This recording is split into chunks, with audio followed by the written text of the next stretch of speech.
nose check, booger check. All right. Let's talk about how do you as a worship leader produce your band for a worship experience? Like, Right. what does that look like? How do you, if I'm a worship leader and I'm going at it for the first time, I'm not sure, like, what do I tell my drummer? What do I tell my bass player? How do I work the intimacy? How do I teach them the flow?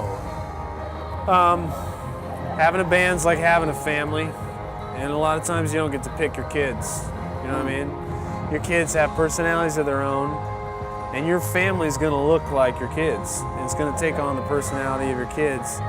That is kind of has to do with you, but not everything has to do with you. So it's going to be a group thing, and that's good.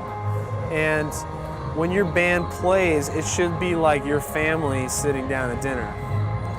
And it's going to be probably chaotic at times. Food's going to fly. You know, people are going to get stuff on their face.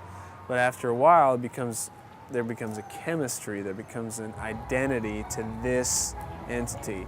So really the music pours out a relationship. And so when the relationship is there, then if we can hang out together, we could probably play music together. Right. If I can't stand hanging out with you, it's going to be a tough go. Yeah.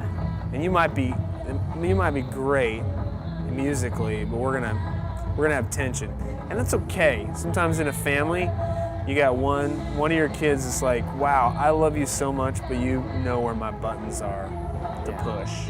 Yeah. And so getting a group ready, I tell worship leaders two things. Here's the question becomes, what should every weekend worship warrior be capable of?